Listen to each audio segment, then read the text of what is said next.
Hi everyone, thank you for joining me on another episode of Moneysense, the show where we help you to make sense of all things money. I am your host, Mandy Powell, and joining me today is Miss Anita Chung, licensed financial advisor. Hi Miss Chung, welcome to Moneysense. Hi Mandy, thank you for having me. Before we commence today's discussion, please check out our previous episode on credit report.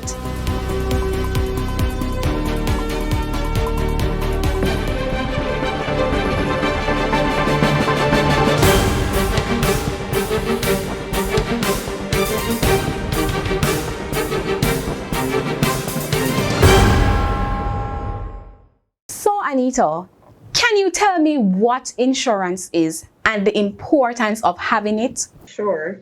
So, life insurance is a contract between an individual and a licensed company to pay an agreed amount at the occurrence of a life event. And a life event would be either upon death, disability, or critical illness or retirement. Right? The importance of having a life insurance, if one of those events does occur, is that you do not need to deplete your savings.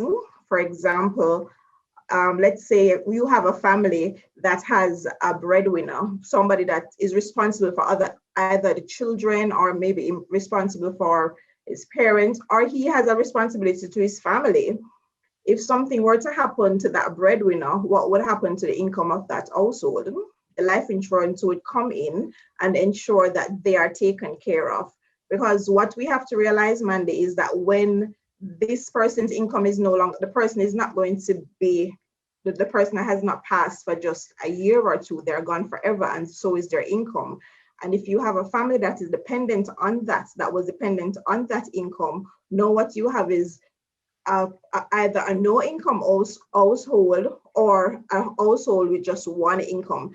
And with the insurance, what that does is replaces what has been taken away with the passing of that individual.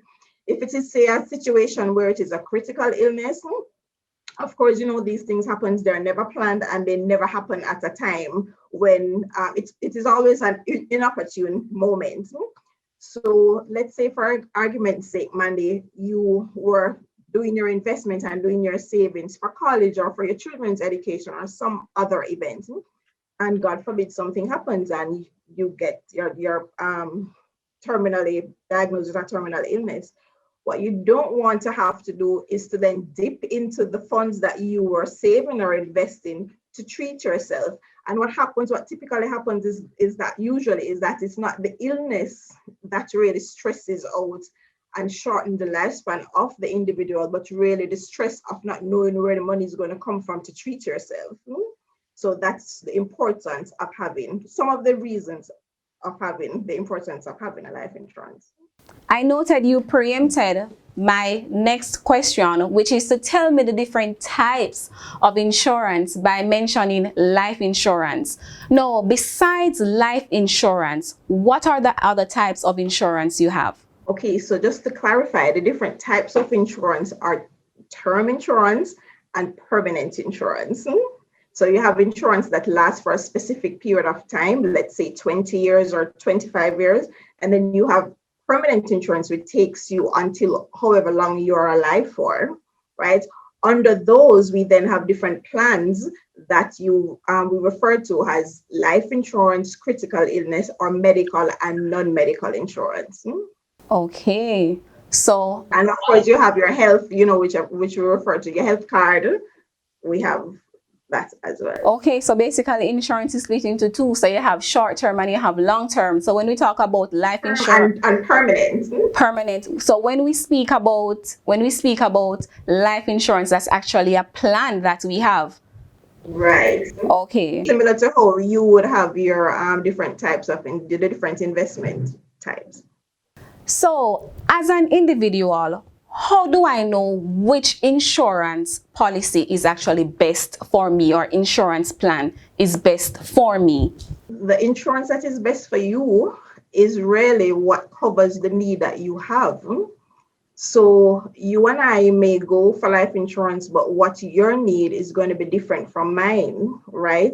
So whichever plan suits the need that you have. For example, you might have an individual or a family who the need that they have, as I mentioned before, may be to ensure that if the breadwinner or if the income of the parents are not there, the children are taken care of. That is what is keeping them up at night. They want to ensure that if they're not around, then or one of them, either both or one of them are not around, that the kids can still go to college and money is there for grandma or aunt or whomever to take over and take, and as much as possible to reduce the disruption in those loved ones that are left back lives, right? So that is one thing. How does insurance know? And this is a critical question, right? How does insurance impact one's wealth?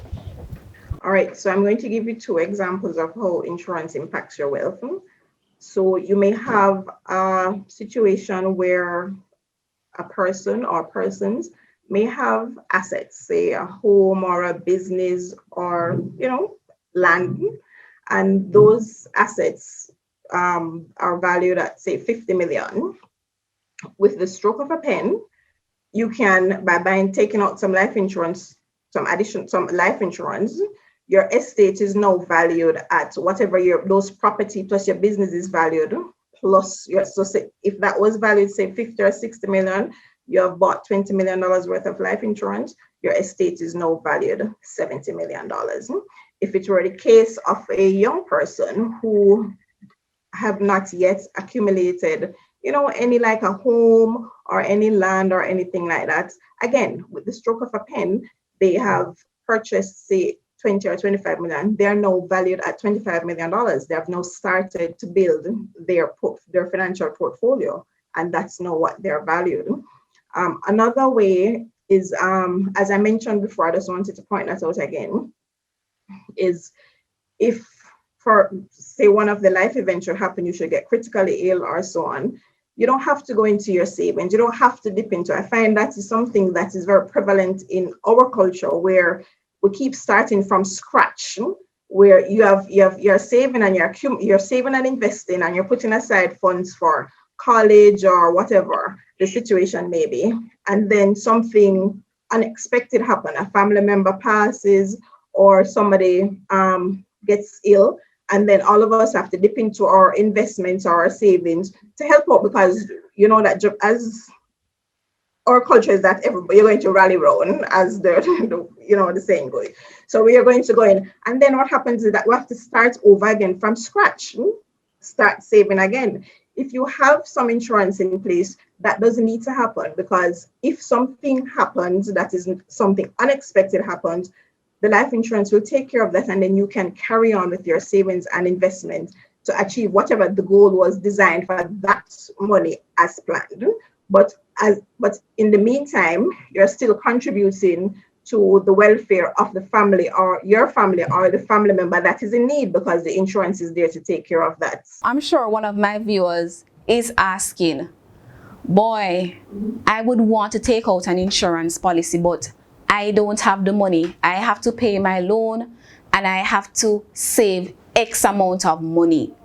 What will you say to such a person? Like, they're really struggling. And I mean, this loan, it's a personal loan. It assisted them to do something. This savings as well, it may be very, very minimal. It may be a $3,000 or a $5,000 on a weekly basis.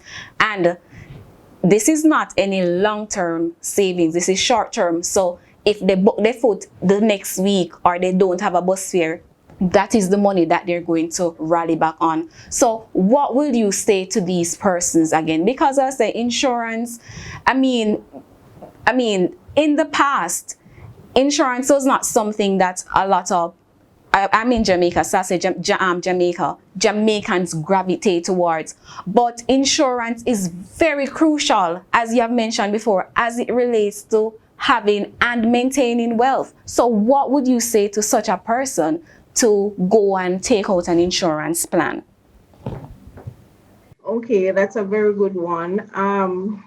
Firstly, we have to think long term. You raised a good point where you said in Jamaica it's not something that's seemed deemed as important, and that's what I think. It's just our culture, and because in other cultures, once they get out of high school, they're the first order of business to get their pension going and to get their life insurance going. So it's something that is coming, and I've seen it come a long way.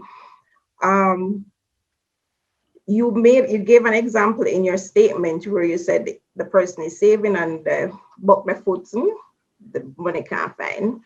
Just that, using that same example, Mandy, if the person, that's something that we speak about to clients, and not having enough money is a real thing, right? And what we want to do is to ensure that that struggle doesn't continue in generations and generations to come. That's one of the reasons. That's one of the things in creating wealth, and also building generational wealth. But what if you are saving? Let's say you're putting aside whatever the amount, 10, 5, 2,000 per month towards the short-term goal, and you're diagnosed with an illness. You have just gone 2-3 months in your savings. Let's say you're doing 10,000 a month. You would have accumulated $30,000. Chances are that can't do anything towards your whatever it is that your illness is. If you would have taken, depending on the age and the health of that person, chances are you're not spending that amount of money to take out a life insurance for some critical illness. And I'm just giving you an example. So 3 months down the line, and we're looking at person A putting aside their $10,000, no savings towards an insurance. Person B probably reduce the amount slightly of what they're saving and investing, and also have a critical illness in place. When this unexpected event comes along, person A is only going to have $30,000. Person B is going to have $5 million or $10 million to treat themselves. And that person B, can now carry on and continue with their investment or savings towards their short-term goal. Person A is going to be stuck. They're going to be ill and probably have to take out a loan or pull on the resources of family or so on to carry on. And in addition to that, the goal that they were saving towards have been paused. Definitely. So one of the things that I want to point out is that the insurance doesn't prohibit you from carrying on with life, because whether or not you have it, we are getting older. Whether or not you do it, you're going to get older. Life is going to go on. So why not just start? I think persons shy away from it because they think that it may be expensive. But I usually say to the clients, even when it is that they're planning to buy a home or buy a car, because sometimes what happens, man, is that we have the ideas in our head: oh, I'm going to buy a house, I'm going to buy a car, I'm going to buy a piece of land. But you haven't done anything tangible behind those, put anything tangible behind the goals, like how much is the home going to cost? How much car can I afford?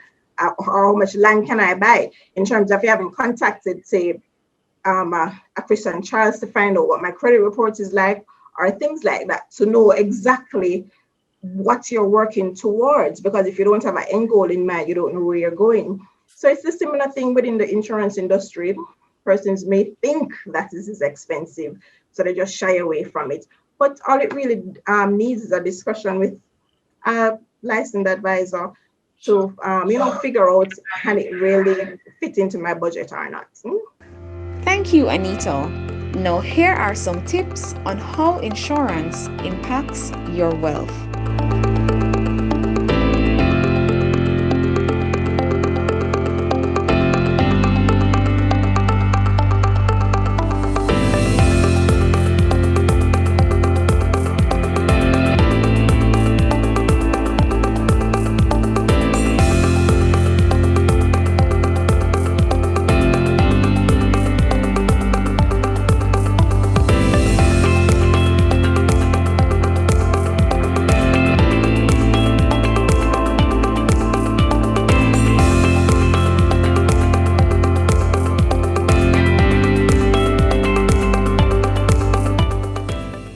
you have it, viewers.